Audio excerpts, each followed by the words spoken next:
कुलन sign और the great Turner sign.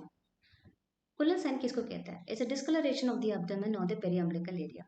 कब discoloration होती है? यूजुअली अंदर ही अंदर ब्लीडिंग होती है, तो इन दैट केस स्किन में थोड़ा बहुत कलर चेंजेस दिखाई देता है। स्टार्टिंग में थोड़ा मेरून कलर दिखाई देंगे, फिर बाद में वो ब्लू कलर दिखाई देंगे, राइट? सो ये कहाँ दिखती है Cullen sign? It is around the abdomen और the periumbilical area. So this is abdomen and this is a periumbilical area. So what is a great Turner sign?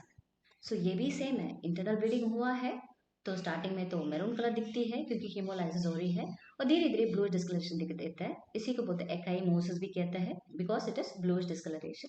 ये कहाँ दिखती है? फ्लैंक्स में। फ्लैंक किसको कहते हैं? जो 12th रिब यहाँ पर है और टिप ऑफ द हिप कमर यहाँ पर है, इसके बीच में जो स्पेस है ना उसको बोलते हैं फ्लैंक।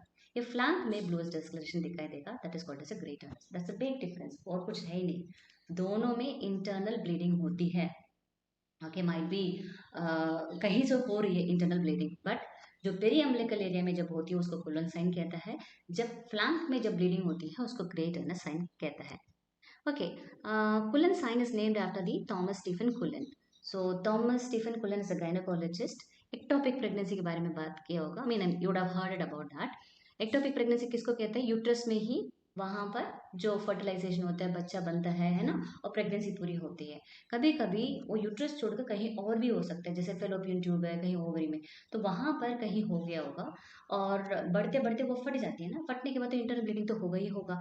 तो in that case ectopic pregnancy का द्वारा ये साइन ये थॉमस स्टीफन कुलन ने फाइंड आउट किया, that is why it is named after the Cullen sign.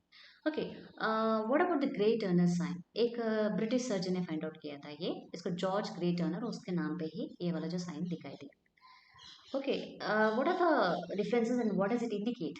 सबसे पहले है ये क्या दिखता है? रेट्रोपेरिटोनियल और the intra abdominal haemorrhage. Abdomen के अंदर में, that is intra abdominal bleeding हो रही है, उसको दिखाई देता है।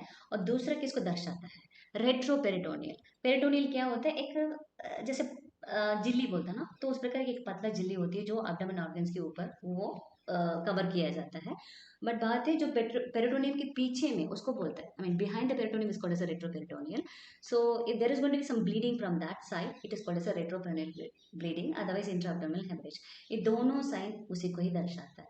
सिंपल एक टर्म में है, it is internal bleeding. Okay, कब दिखती है? जैसे अचानक चोट हो गया, कहीं फट गया, तुरंत नहीं दिखाई देगा, it takes time.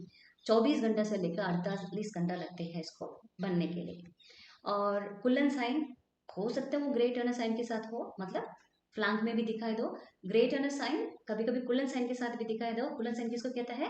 पेरिअम्बिलिकल area.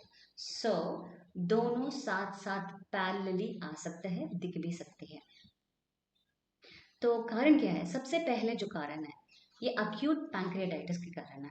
Okay, pancreatitis is very dangerous, acute हो जाता है, कभी भी कुछ भी हो सकता है, पेशेंट का बचने मुश्किल होती है।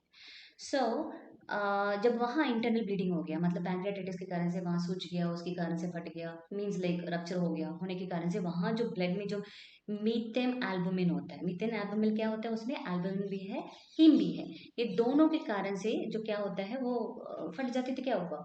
और डाइजेस्ट तो होते ही है ना, तो वो ब्लड जब डाइजेस्ट हो जाता है, मतलब वो पैंक्रियास से बाहर निकल के आते समय में जब आती है ब्लड में, उसमें दिखाई देती है ब्राउन कलर की, वो just because of haemolysis, right? और हीमोलिटिक डिसीजेस में ये होते ही है, तो उसके कारण से क्या होगा? ये वाला जो है साइंस दिखाई देती है। और दूसरा जो है bleeding from blunt abdominal trauma, कहीं चोट लगी, कोई मार खा लिया, कोई गिर गया, तो ब्लंट ट्रॉमा के एब्डोमिनल ट्रॉमा के कारण से भी दिखाई देता है। स्टार्टिंग में तो red maroon and then goes to the blue. And aorta, aorta का रप्चर, ओके, कभी अन्यूरिज्म्स हो गया, डायलिटेशन हो गया, अचानक और भी डायलिटेशन होने के बाद फटने के चांसेस होते हैं। In that cases also you can be seen, क्योंकि आयोटा तो चेस्ट में है, बट बात यह वो धीरे धीरे एब्डोमेन भी तो क्रॉस करता है ना, तो वहीं फट गया तो कहीं से कहीं तो आके दिखाई देगा। And bleeding from the ruptured ectopic pregnancy, can you see this? This is uterus, है ना, यूट्रस देखो, ये पायरिफॉर्म शेप में, यहाँ देखो फेलोपियन ट्यूब में, यहाँ पर प्रेगनेंसी, तो ये फटेगा ही तो क्या होगा? तो ऑटोमेटिकली देखा देगा। But actually Cullen sign and Grey Turner sign doesn't give an big importance in the physical examination, because आजकल कुछ भी प्रॉब्लम होता है जल्दी से डायग्नोसिस के लिए आ जाता है, और हम लोग को इससे ज़्यादा बेटर डायग्नोस करने के लिए है। But an exam point of view Cullen sign and Grey sign Turner sign की यही वाला है, you have to know about this. So this is all about this